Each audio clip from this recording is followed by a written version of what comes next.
नमस्कार, मैं हूं प्रवीण झा और आप देख रहे हैं हमारा खास कार्यक्रम भारत तंत्र।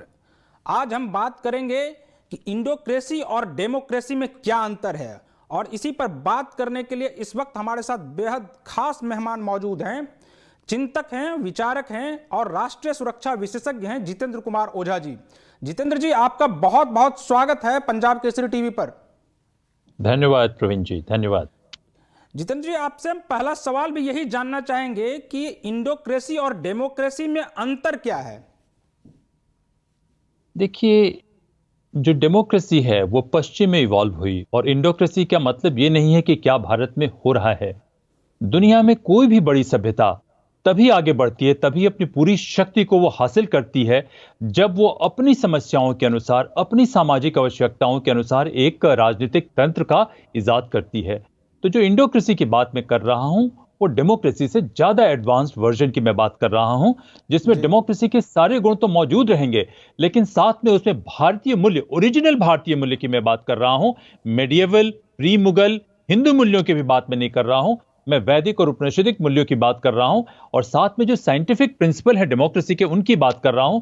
इन दोनों की फ्यूजन की बात कर रहा हूं, और ये दोनों मिलके ऐसा तंत्र की मैं बात कर रहा हूं जिसमें भारत का और भारत की जनता का दोनों का सर्वांगीण विकास संभव है, और समाज और सरकार में बहुत ज्यादा, मैं कहूंगा, कोऑर्डिनेशन होनी चाहिए।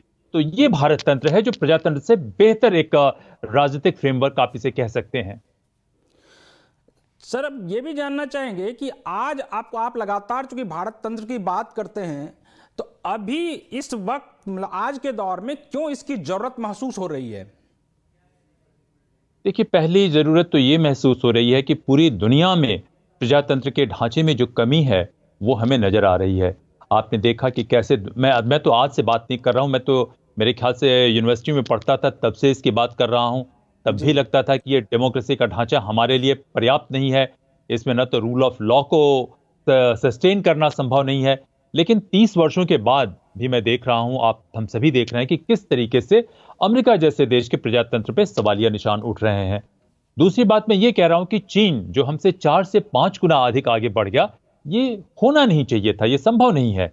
क्योंकि प्रजातंत्र का मतलब है कि आप मेरिट की बात करेंगे, प्रजातंत्र का मतलब है आप कंपटीशन की बात करेंगे, प्रजातंत्र का मतलब है आप रूल ऑफ लॉ की बात करेंगे, बात नहीं करेंगे उसको लागू करेंगे। अगर हमारी व्यवस्थाओं में ये चीजें रहती तो शायद चीन हमसे आगे नहीं बढ़ता। लेकिन सवाल जो है, हमारी समस्याओं का समाधान जो है, पश्चिम के प्रजातंत्र को उसी तरीके से लाके उसको लागू करने में नहीं है। हमें अपनी समस्याओं को ठीक से देखने की जरूरत है। निश्चित रूप से जो पश्चिम का प्रजातंत्र है बहुत एडवांस्ड वर्जन है, उसकी अच्छी चीजों को तो लेना है, लेकिन वहां जहां जहां कमी है, जहां जहां दिक्कत है, उसको अपने हिसाब से हमें करने की, उसको ठीक करने की जरूरत है। दिक्कत यह है कि बहुत सालों तक हम लोग गुलाम रहे, और गुलाम रहने के बाद पूरे समाज की चरित्र का विनाश हो जाता है। जो एलीट, जिससे हम उम्मीद करते हैं कि एलीट में ईमानदारी रहेगी, अपने देश के प्रति देश प्रेम की भावना रहेगी, हमारा एलीट एक कोलैबोरेटर एलीट रहा है। क्योंकि वो मुगल का दरबार आया तब भी उसका दरबारी रहा, जब ईस्ट इंडिया कंपनी का दरबार आया तब भी वो उसका दरबारी रहा, आजादी के बाद रहा।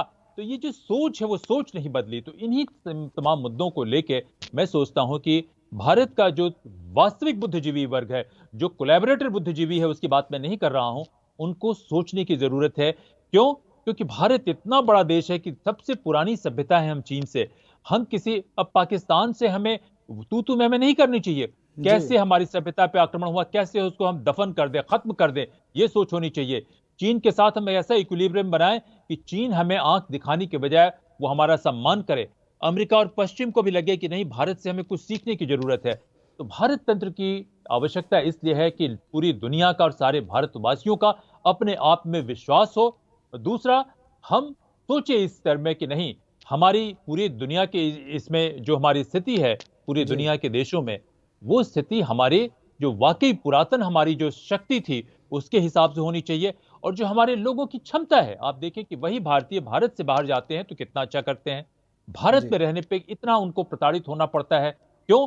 क्योंकि गलत किस्म के लोगों ने हर जगह व्यवस्थाओं पे कब्जा कर लिया है, और ये लोग बहुत दिक्कत में खुद आएंगे और देश को भी लाएंगे। मैं नहीं कहता कि सारी चीजें खराब है। देखिए, इतने खराब तंत्र के बावजूद भारत ही अकेला देश है जहां पे प्रजातंत्र कामयाब हुआ, और उसकी वजह यह नहीं कि अंग्रेजों की शासन की वजह से हुआ। हमारे पुरातन मूल्यों का कुछ हिस्सा अभी भी बचा हुआ है। तो उन मूल्यों को लेके और दुनिया की अच्छी चीजों को लेके भारत के बुद्धिजीवियों को गहन चिंतन करने की जरूरत है जी पूरी ईमानदारी से, ताकि हम इस प्रजातंत्र को कैसे मजबूत बनाएं। तो यही वजह है, मैं सोचता हूं कि आज प्रजातंत्र पे चर्चा करने की बहुत खास आवश्यकता है। कि सर, आप जिस तरह की प्रजातंत्र की बात कर रहे हैं, या आप जिस तरह से भारत तंत्र को और मतलब भारत को मजबूत करने की बात कर रहे हैं, क्या आपको लगता है कि जो जिस तरह की बात आप करते हैं इंडोक्रेसी के लेवल पर, अगर उस तरह से अगर भारत में होने लगे तो भारत मजबूत स्थिति में होगा? निश्चित रूप से मजबूत स्थिति में होगा। देखिए, भारत जो है अलग है चीन से भी, भारत अलग है पश्चिम से भी, भारत अलग है मध्य एशिया से भी। तो भारत से सारी दुनिया को सीखने की जरूरत है। मैं ये कहता हूं भारत के पुराने पुराने मूल्यों से, मैं कहता हूं वर्तमान से नहीं। हमें आज दुनिया से हमें भी सीखने की जरूरत है। जो जी शत्रु है उसमें भी जो अच्छी चीजें हैं उससे भी हमें जानने की जरूरत है। लेकिन जो तंत्र हम बनाए वो ऐसा हो कि जो हमारे वातावरण में वो इफेक्टिव हो। जैसे ईमानदारी की बात मैं कहता हूं, जी इंटेग्रिटी, मैं सिर्फ बात कहता नहीं हूं, ईमानदारी मैंने बहुत मुश्किल से प्रैक्टिस किया है। आपको पहले भी कहा कि पूरे जीवन में मैंने कभी किसी को रिश्वत नहीं दिया। हाँ, हो सकता है अनजाने में कुछ मजबूत लोगों के खिलाफ मैं, अपने से बड़ों और बुजुर्गों के खिलाफ मैं ज्यादा बोल गया हूं, कभी ऐसा हो सकता है। लेकिन जी पूरे जीवन में न तो मैंने किसी को रिश्वत दिया, न कभी किसी से कोई भी अंडरहैंड फेवर मांगा। कोई फेवर कभी किसी से मैंने नहीं मांगा, कितने भी बड़े लोगों से क्यों ना मैं मिला हूं। तो जो ईमानदारी की मैं बात कर रहा हूं, ठीक है ये एक एक्सट्रीम लेवल है और मैं कोई मशहूर व्यक्ति भी नहीं हूं, लेकिन मैं सोचता हूं कि ये हर एक व्यवस्था में इसकी जरूरत है। और ईमानदारी सिर्फ कानून के हिसाब से नहीं होनी चाहिए, कानून भी उसी के हिसाब से होना चाहिए कि लोग परिश्रम करें। आप पत्रकार हैं तो आपको अपने पत्रकारिता में ही एक्सेल उत्कृष्ट होने की जरूरत है। अगर आप उत्कृष्ट पत्रकार हैं तो आपको किसी और चीज की जरूरत नहीं होनी चाहिए। जो समाज के गार्जियन हैं उनकी जिम्मेदारी होती है कि वो देखें कि समाज कैसे मैनेज हो सकता है। कुछ लोग मैनेजर हो सकते हैं, कुछ लोग लीडर हो सकते हैं। तो मेरा जो भारत तंत्र का ये है, जो मेरी सोच है, वो सोच कई एक छोटे छोटे हिस्सों में मैंने लिखा है, किताब के रूप में भी मैंने लिख लिया है। इसे पब्लिश होने में थोड़ी सी दिक्कत हो रही है लेकिन जी मैं सोचता हूं कि ये जब आती है तो इसके बाद पूरी दुनिया में इस विषय पर चर्चा होनी चाहिए। जी सर, आज जो भारत की स्थिति है, यानी ये कि हम बात कर रहे हैं किसान आंदोलन को लेकर, कि आज जो हालात हैं भारत में, क्या आपको लगता है कि जो ये जो आंदोलन है वो प्रजातंत्र में तो सही है ही, प्रजातंत्र में आंदोलन होना चाहिए, लेकिन जिस तरह से ये किसान आंदोलन हो रहा है, आप इसको किस रूप में देखते हैं? देखिए, बहुत सी बातें मैं नहीं कहना चाहता था। कई साल पहले मुझे कहा गया बड़े लोगों ने कि आप इस दल में चले आइए, उस दल में चले आइए। मैंने कहा नहीं, मैं किसी दल में आ नहीं सकता, मुझे अपनी विश्वसनीयता बनाए रखनी है। तो आंदोलन तो है, देखिए सवाल आंदोलन का नहीं। मैं सोचता हूं कि देश के भीतर हर एक नागरिक के जान की कीमत होनी चाहिए, पहली बात यह है। दूसरा, सरकार का कोई भी फैसला हो उसकी विश्वसनीयता इतनी होनी चाहिए कि लोगों को इतना बुरा नहीं लगे, उतना तकलीफ नहीं लगे। तीसरी बात मैं ये कहना चाहता हूं कि आंदोलन है, आंदोलन में कुछ लोग वाकई तकलीफ में हैं, लेकिन कुछ लोग इसका दुरुपयोग भी कर रहे हैं। तो जैसे कुछ विदेशी ताकतें भी हैं, वो भी इसका इस्तेमाल करना चाहती हैं।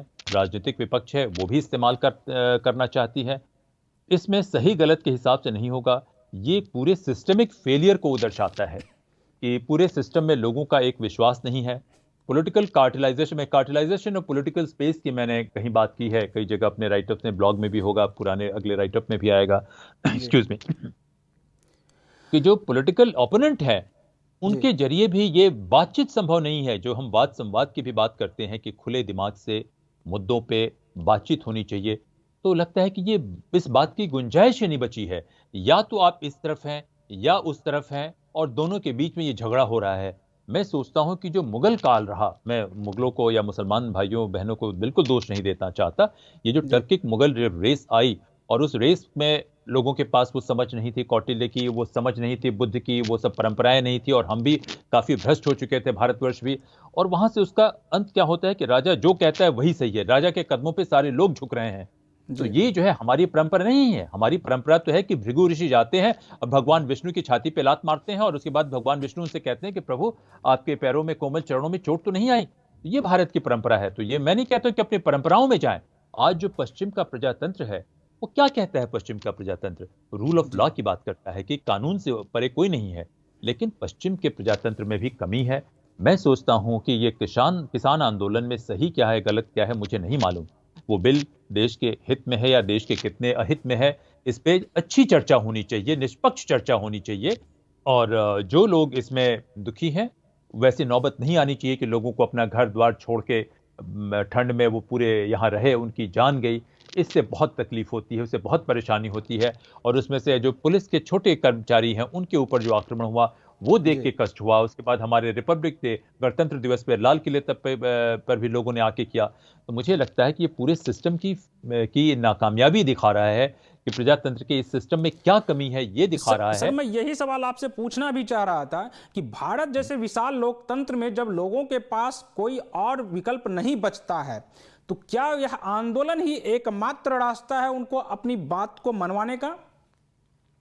आंदोलन रास्ता है अपनी बात को मनवाने का, लेकिन जब मैं दूसरा एक और मुद्दा जिसका मैं अध्ययन करता था, वो था इर्रेगुलर वॉरफेयर। इर्रेगुलर वॉरफेयर में जो आपके शत्रु हैं, वो आंदोलन जैसी स्थिति जब भी आएगी तो वो उसका उपयोग करना चाहेंगे या दुरुपयोग करना चाहेंगे। तो देखिए, सही क्या है, गलत क्या है, जो कल सही था शायद वो आज सही नहीं है, और जो आज सही है वो कल सही नहीं होगा। तो मैं कहता हूं कि एक ऐसी सरकार जो राष्ट्र प्रेम की बात करती है, राष्ट्रीय सुरक्षा की बात करती है, उस सरकार को सजग होना चाहिए। देखिए, राजनेताओं में तो वो जानकारी नहीं होगी ना, जो उनके सलाहकार हैं उनमें जानकारी होगी। तो उनके जो सलाहकार हैं 90%, 95%, 98%, वो लोग हैं जो इस व्यवस्था में आगे पीछे काट पीट के वो लोग ऊपर पहुंचे हैं। शायद उनमें उतनी हिम्मत नहीं है, या उनमें उतनी मैं क्या कहूं, कोई शब्द मेरे पास नहीं है कि किस शब्द से मैं बयान करूं कि उनकी क्षमता के बाहर है एक उचित सलाह दे पाना, एक उचित राय दे पाना। और उस उचित राय नहीं दे पाने की वजह से सरकार इस समस्या में आई है। देखिए, जी किसी भी देश में, कोई भी देश क्यों ना हो, इवन चीन जैसा देश जो सदियों से लोगों को दब के, कुचल के, झुक के रहने की आदत है, उस देश में भी सरकार जो है अपनी जनता के प्रति जागरूक तो है। अगर डंग जियाओपिंग ने जनता के बारे में नहीं सोचा होता तो शायद ये इतनी बड़ी प्रगति नहीं आई होती। तो जी भारत को बहुत बड़े परिवर्तन की जरूरत है। और ये परिवर्तन जो है, कुछ छोटे मोटे कॉस्मेटिक परिवर्तन तो हो रहे हैं, लेकिन बड़ा परिवर्तन, अफसोस की बात है कि बिल्कुल नहीं हो रहा है। बड़े परिवर्तन की तरफ बातचीत नहीं हो रही है। और भारत तंत्र, मेरा एक छोटा सा प्रयास है, आप एक बहुत नवोदित पत्रकार हैं, आपके माध्यम से ही भारत तंत्र की बात मैं जनता तक पहुंचाने की कोशिश कर रहा हूं जी कि इसकी नौबत नहीं आनी चाहिए कि जहां लोगों को अपना घर द्वार छोड़ के आए। अगर जहां ऐसी बात होती है तो हमारे पास उतनी कैपेसिटी होनी चाहिए, उतनी एम्पैथी होनी चाहिए, इतनी संवेदनशीलता होनी चाहिए कि जाके लोगों से बात करके इस नौबत को आने से पहले ही खत्म कर दें। जी और जो बिल्कुल जानबूझ के लोग इसको दुरुपयोग कर रहे हैं, तो उसके लिए भी क्षमता होनी चाहिए कि जो ऐसी भावनाओं का दुरुपयोग कर रहे हैं, उसका शोषण कर रहे हैं, उनको धीरे से अलग करके उनको हम खत्म कर दें। तो ये काबिलियत भारत के प्रशासनिक व्यवस्था में लाने की जरूरत है, जो नहीं है। जी सर, आखिरी सवाल होगा कि जिस तरह से किसान आंदोलन को राजनीतिक रंग दिया जा रहा है, और अब तो देश ही नहीं बल्कि विदेशों से भी, विदेशी सेलिब्रिटीज भी इसको लेकर लगातार वो साथ में साथ साथ कि हम किसान आंदोलन के साथ हैं, इसको लेकर ट्वीट भी कर रहे हैं। तो आप इस पूरे आंदोलन को, जिसको साथ मिल रहा है विदेशों से भी, आप इसको किस रूप में देखते हैं? देखिए, मैंने कहा ना कि पूरी पॉलिटिकल स्पेस जो है कार्टलाइज हो गई है, या कुछ लोग कहते हैं कि पूरी पॉलिटिकल, हिंदुस्तान की पॉलिटिक्स बैंक्रप्सी की तरफ चली गई है। कुछ दिनों पहले हम लोगों ने एक सेमिनार करवाया था जिसकी अध्यक्षता मैंने ही की थी, कि राजनीतिक दलों में सुधार क्यों आवश्यक है। क्योंकि ये पॉलिटिकल पार्टी जो है, कई लोग कह रहे हैं, मैं आज से नहीं कह रहा हूँ, दसियों साल से कह रहे हैं कि कुछ एक पॉलिटिकल पार्टीज तो प्राइवेट लिमिटेड सिंडिकेट बन गई है, जिसका काम ही है रूल ऑफ लॉ को सबवर्ट करना, ये इनके इन प्रकार सत्ता को हासिल करना, पावर हासिल करना। तो कुछ ऐसी ताकतें हैं। तो पॉलिटिक्स में भी एक, मैं कह रहा हूं कि ये एक कॉन्ट्रडिक्शन आ गया है, जिसको हमें संज्ञान लेने की आवश्यकता है। दूसरी, जब भी आप देश के भीतर कमजोर होंगे, जब भी ये होंगे, तो लोग आपका उपहास उड़ाएंगे। कुछ लोग या तो जानकारी नहीं होने की वजह से उनको वाकई सहानुभूति होती है। कहीं भी पता चले कि देखिए, एक प्रजातांत्रिक देश में, सबसे बड़े प्रजातंत्र में, हजारों लोग जो है सड़क पे खड़े हुए हैं और सैकड़ों लोगों की मृत्यु हो रही है, तो और सरकार बिल्कुल ध्यान नहीं दे रही है, तो ये बात सुनने में किसी को भी, सामान्य लोगों को भी तकलीफ होगी कि भाई ऐसा क्यों हो रहा है। एक तो वो तबका है। दूसरा तबका एक बड़ा मोटिवेटेड तबका है, जो जानबूझ के सोच रहा है कि अच्छा, भारत में ऐसी स्थिति हो रही है और उसको तरजीह दो। आप यकीन नहीं करेंगे कि दुनिया में जितने ह्यूमन राइट्स ऑर्गेनाइजेशन है, उसमें 60%, 70%, 80% को फंड करने वाले आपराधिक लोग हैं, फिर ऑर्गेनाइज क्राइम के लोग हैं जो ह्यूमन राइट्स को फंड कर रहे हैं, और दूसरे देश में जो है ह्यूमन राइट के जरिए उस देश की छवि खराब करने पर लगे हुए हैं। तो हमारे पड़ोस में दो देश हैं जो हमें पसंद नहीं करते, और उनका बहुत जबरदस्त नेटवर्क है, तो वो भी इसका इस्तेमाल कर रहे हैं। तो ये मैं नहीं कहता कि एक जगह से दिक्कत हो रही है, कई एक जगह से दिक्कत हो रही है, लेकिन इसको कहने के बावजूद पिछली दफे भी मैंने कहा कि सरकार की विफलता है, क्योंकि जिम्मेदारी आखिर में आके सरकार के ऊपर खत्म होती है। और जी सरकार को जो लोग भी सलाह दे रहे हैं वो कह रहे हैं कि नहीं, डंडे से मारिए, डंडे से मार के लोगों को दुरुस्त कर दीजिए। और उसमें से बहुत से गलत लोग हैं जो पिछली सरकार के भी पिछलग्गू बन के उसके साथ घूम रहे थे, वही लोग इस सरकार में भी आके घुस गए हैं। और जी जब तक ये जो कैंसरस मलबा है जो सारी जगह जो है अपने एक इंडिपेंडेंट कार्टेल की तरह ऑपरेट करता है, उसको न देश से लेना देना है, न राजनीतिक नेताओं से लेना देना है, न किसी से लेना देना है, वो सिर्फ अपने लिए वो काम करता है। ये इतना खूंखार ये कार्टेल हो चुका है कि इस कार्टेल से मैं समझता हूं कि हमारे वर्तमान राजनीतिक लीडरशिप को, सर, आदरणीय एक छोटा प्रधानमंत्री सा को सवाल और पूछना टूटने की चाहेंगे, जरूरत है। इसी चूंकि किसान आंदोलन से ही जुड़ा हुआ है, कि आपको नहीं लग रहा है कि जिस तरह से ये किसान आंदोलन शुरू हुआ था, अब धीरे धीरे वह राजनीतिक रूप ले रहा है, और अब इसको और विस्तार जो है किसान आंदोलन को, वो राजनीतिक जो बैकअप है, जो राजनीतिक विपक्षी पार्टियां हैं, वो इसको दे रही है? वो तो देंगी ही। देखिए, जो विपक्षी पार्टियां हैं उनका एकमात्र काम है किसी तरीके से सत्ता में आ जाना। वो सत्ता में आने के लिए कुछ भी करने को तैयार हैं, क्योंकि यही उनका काम है। और जी जहां तक राजनीतिक नैतिकता की बात है, वो तो काफी दशकों से खराब चल रही है। वो आज से नहीं, जब तो मैं सोच रहा हूं कि जब से मैंने होश संभाला है तब से हम लोगों में इसकी चर्चा होती रही है। तो ये राजनीतिक नैतिकता की पतन की वजह से ही 2014 में इतना बड़ा परिवर्तन आया, जो लोगों ने नहीं सोचा था कि इतना बड़ा परिवर्तन आएगा। तो उसमें से कुछ लोग हैं, ऐसे लोग हैं जो हर तरीके से, मैंने कहा, सत्ता में बनना चाहते हैं, तो वो लोग भी इसमें इसका फायदा उठाना चाहेंगे, इसको खराब करना चाहेंगे, और वो भी लोग लगे हुए हैं। कुछ हमारे दुश्मन लोग हैं, वो भी लगे हुए हैं। कुछ सरकार में लोग हैं जिनमें उतनी दूरदृष्टि नहीं है, उतनी समझ नहीं है, उतनी संवेदनशीलता नहीं है कि इसको कैसे हैंडल किया जाए। देखिए, प्रजातंत्र में हर जगह आप ताकत से इस्तेमाल नहीं कर सकते हैं, और दूसरी क्रिमिनलिटी तो आप बिल्कुल नहीं कर सकते हैं, और तीसरी जो है पॉलिटिकल लीडरशिप है, उसको हमेशा सोच के चलने की जरूरत होती है कि न तो वो बहुत ज्यादा आदर्शवादी लोगों को अपने साथ में लाए, न बहुत ज्यादा दुराचारी लोगों को अपने साथ में लाए। वो ठीक जी ठीक लोगों को लेके आए कि इस समस्या जब ऐसी आती है तो उसको कायदे से वो हल निकाल लें। तो ये जो सरकार का जो हल निकालने का तरीका है, ये उसको कमजोर साबित कर रहा है। और लेकिन सरकार कमजोर नहीं है। देखिए, मैं वर्तमान कुछ भी क्यों ना हो जाए, वर्तमान प्रधानमंत्री की नीयत पे मुझे पूरा भरोसा है। उनके एक्शन मैं जानता हूं कि इंडिविजुअल एक्शन नहीं होते, और इतना बड़ा देश एक व्यक्ति के हिसाब से नहीं चल सकता। तो जी लेकिन फिर भी मैं कहूंगा कि उनको एक अच्छी टीम बना के और इस समस्या को जल्द से जल्द खत्म करने की जरूरत है। जितना बोल्ड गैम्बिट लेके इसको हम बैकफुट पे ले जाएं या फ्रंट फुट पे जाए, कहीं पे भी जाए, इसको यहां से सामने से हटाएं और गवर्नेंस के रिफॉर्म पे ध्यान दें, तो मेरे ख्याल से भारत की कहानी कुछ और होगी आने वाले 5-10 सालों के भीतर। जी सर, आपका बहुत बहुत शुक्रिया। तो हमारा ये कार्यक्रम है भारत को कैसे मजबूत किया जाए, उस पर है कि ये हमारा कार्यक्रम हर शनिवार को 5 बजे आपको, आप जहां भी देखेंगे, चाहे YouTube पर देख रहे हो या Facebook पर देख रहे हो, तो आपको कैसा लग रहा है ये कार्यक्रम, आप नीचे कमेंट बॉक्स में ये जरूर बताएं कि इस भारत तंत्र कार्यक्रम के जरिए क्या आपको लग रहा है कि ये जो हम कार्यक्रम कर रहे हैं यह सही दिशा में ये कार्यक्रम है भारत को मजबूत करने के लिए। बहुत बहुत शुक्रिया सर आपका। बहुत बहुत धन्यवाद प्रवीण जी। चलिए, नमस्कार। तो आप देख रहे थे पंजाब केसरी टीवी, और जुड़े रहिए बाकी हर अपडेट के लिए पंजाब केसरी टीवी के साथ।